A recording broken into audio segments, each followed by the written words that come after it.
Okay, so in this exercise, we're going to work on tucks. And I have 3 different patterns with a series of different tucks, which are different size tucks, basically.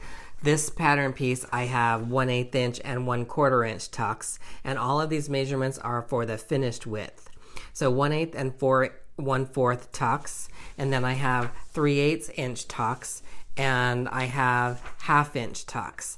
Now, what I need to do on these patterns is I actually need to punch all of these notches and make sure that all of your notches are very straight, perpendicular to the edge. So I'm going to go ahead and get that done.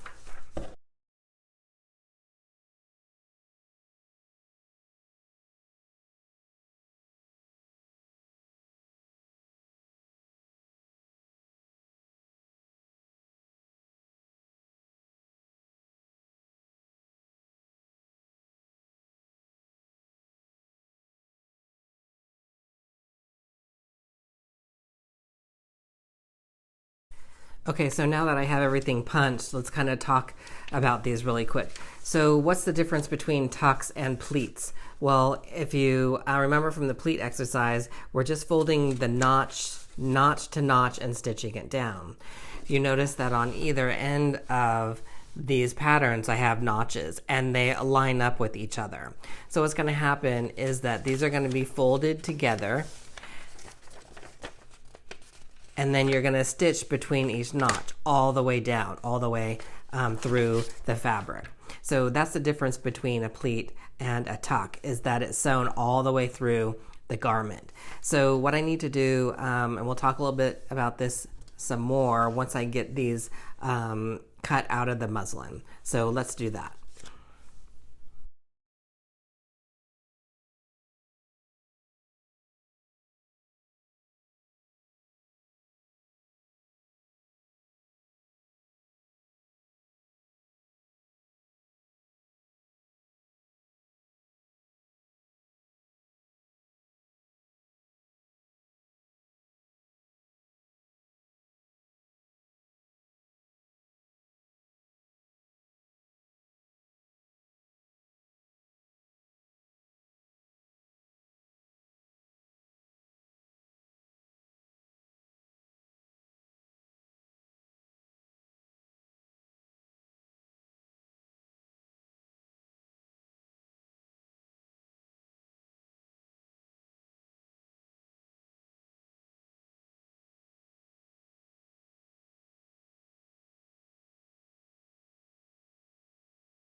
All right, so now that we've got everything cut out and everything notched, everything is clipped.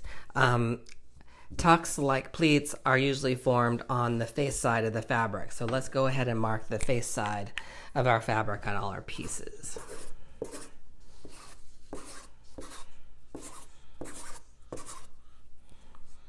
All right, so how are we going to form these pleats? So let me take the largest one.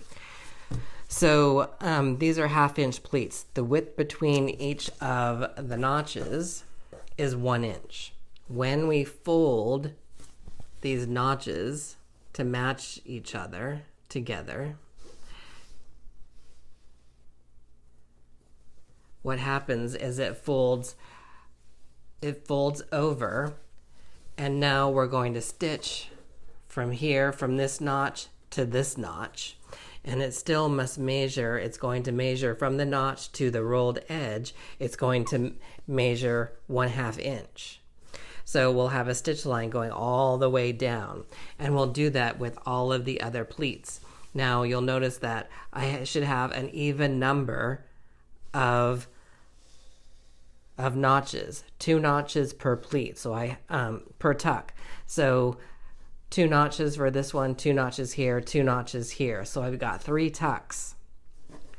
So on this one, The finished width of the tuck is 3/8. So the distance between each of these notches is 3/4 of an inch. It's half of 3/8 is 1/2 of 3/4. So if I match these notches,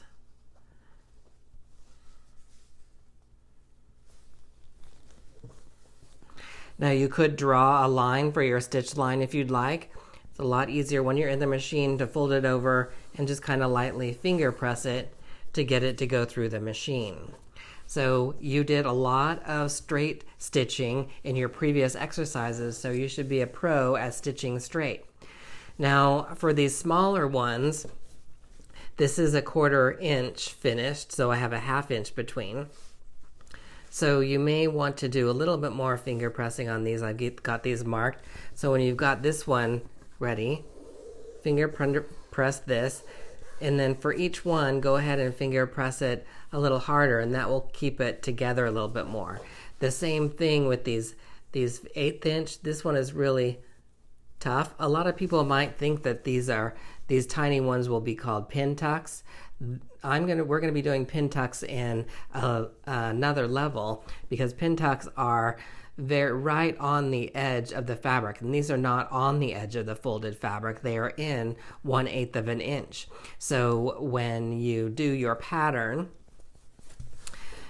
you actually open up your pattern the whole 1/4 of an inch, and it actually the pattern expands still quite a bit. So that's why these are not called pin tucks, because they are definitely larger than a pin.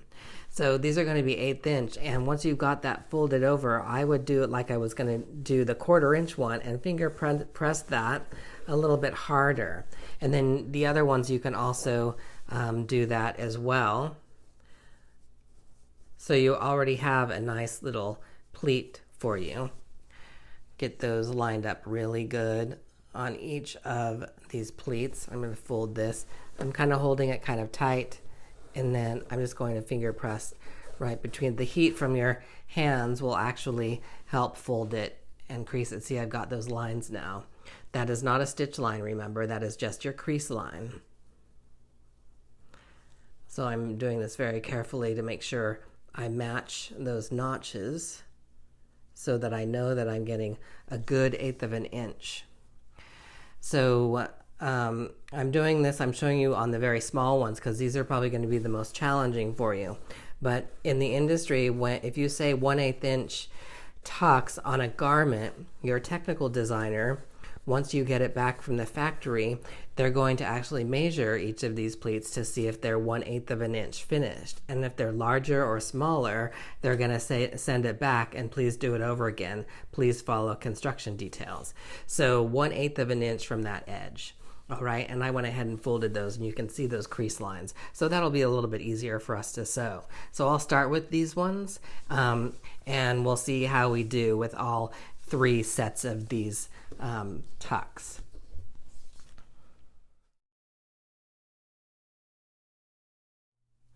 Okay, so we're going to work on the tucks. And the tucks, although they look like pleats, they are actually sewn all the way through the garment or all the way through.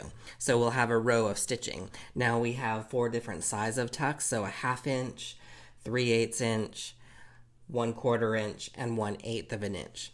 So the spacing between our notches is actually going to be double those amounts. So for the 1/2 inch, it's a 1 inch width between the notches.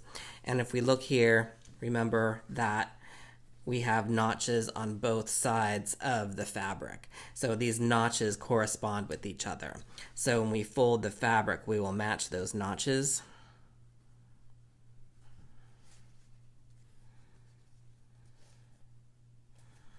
Right, so I've matched these notches, and then we're going to actually sew from notch to notch. And I didn't draw a line, I didn't do anything.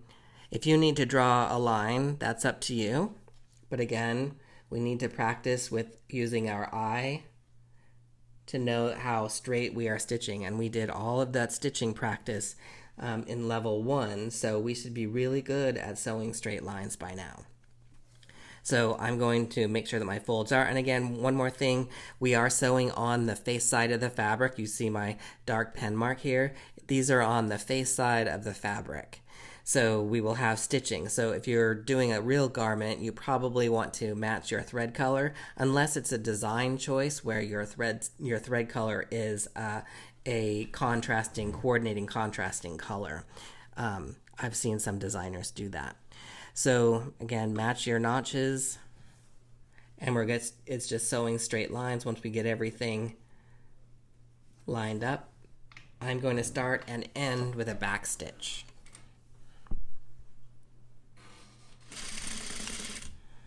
And then just here, as I get ready, I'm just make sure that I've got these notches lined up.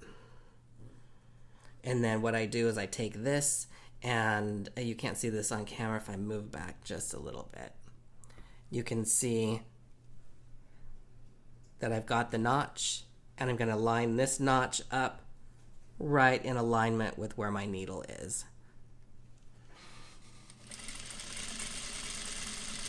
And it's just eye coordination with the needle, that I watch that space and then I watch it go through.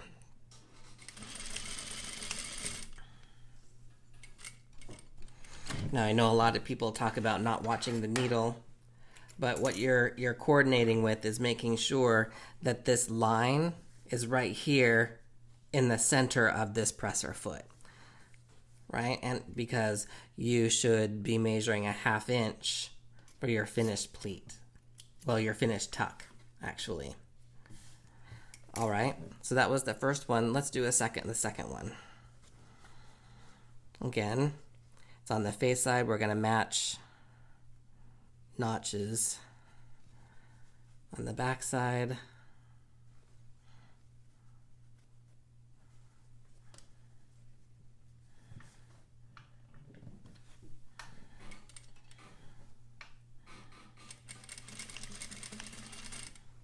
Make sure I've got this one matched here.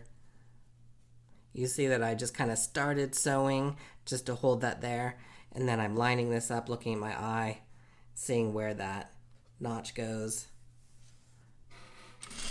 and I'm sewing straight down to that notch.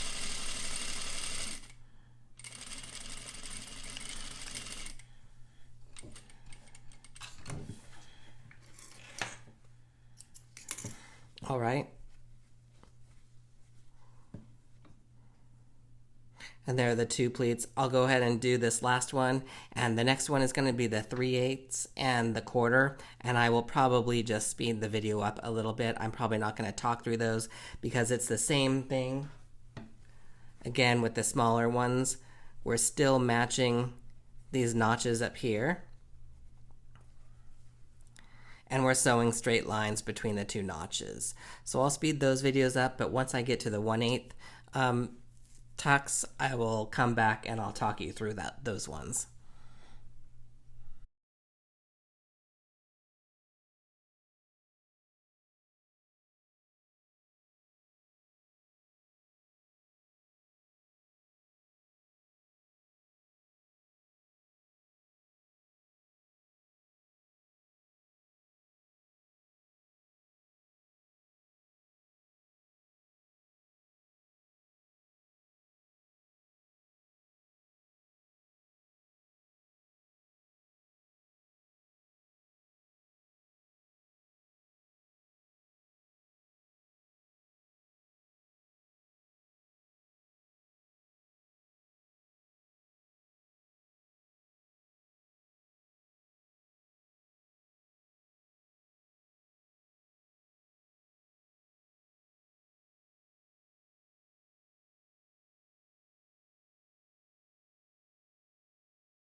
Okay, so here we are at the 1/8 of an inch tucks, and each one of the notches here is a 1/4 inch away from each other.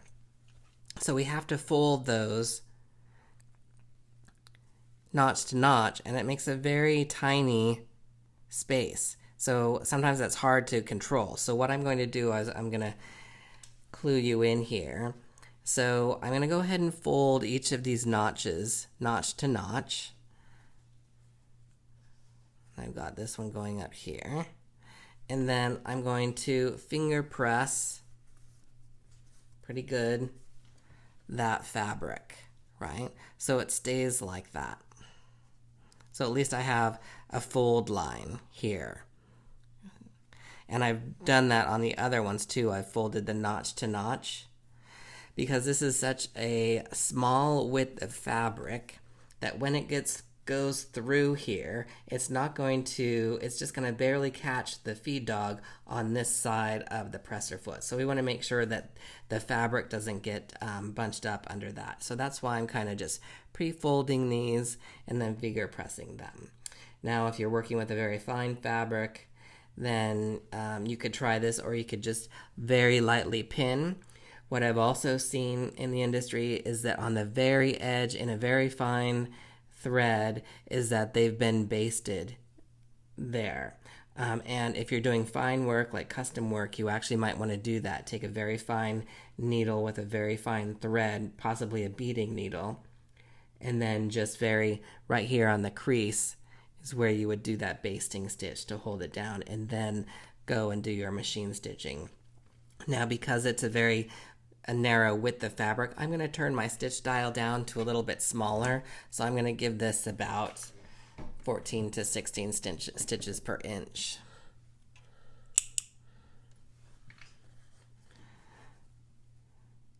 So I'm going to just get this in here. And again, if you were working with fine fabric, you would have a much smaller needle, and I'm working with a 12 or 14. So that's one of the reasons why I wanted to press it as well. Your needle can actually do some damage to your fabric if you're not using the right size needle. But for this muslin, the size of needle is okay. So I'm going to backstitch.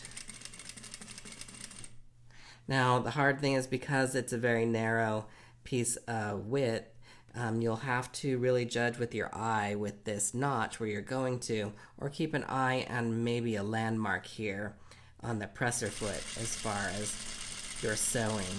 If you just keep an eye on this notch matching right up with that needle, keep going and going, and I'm going to stop right before I backstitch, and then I'll backstitch. All right. Let's see what we got here. Looks pretty good. Now notice that I've got much smaller stitches, and that is because it's a narrower piece of fabric. Sometimes with the larger stitches, when you have a very narrow width here, some of that fabric gets pulled into the stitch. So I didn't want that to happen. So I'm going to do the next one. It's already kind of been pre-folded. I'll start off with a back stitch.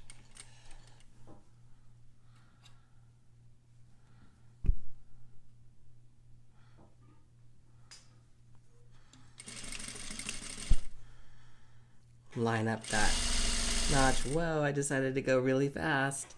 My notch is right here, so I'm just following that right in there. And I'm gonna stop. Instead of just getting ready to backstitch, I've stopped. Then I'll backstitch and come back.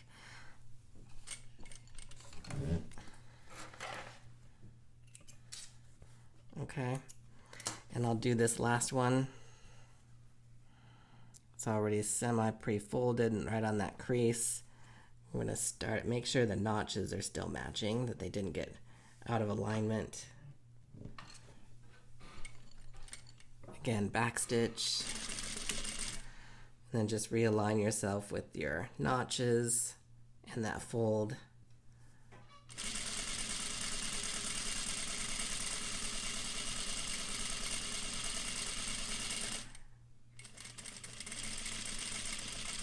I'm going to stop, and then I'll backstitch. It's with the narrow widths, it's easier to stop first and then get ready to backstitch. All right, and that ends the sewing of the tucks. Let's have a look-see. These are my 1/8 inch tucks, and then also on this one I had the 1/4 inch tucks. All right, so let's go over to the pressing mat and we'll talk about this a little bit more. Okay, so for the tucks, what I like to do is I actually like to fold them flat, kind of like the pleats, and then I like to press along the stitch line and do that for each of the tucks. That will set the stitches nicely. And then what you'll need to do is decide on the direction. Now, if you're in the industry, you should have a tech pack or at least a pattern card that tells you which direction the tucks should be folded and pressed. So that's what I'm about to do here. We'll decide on that direction.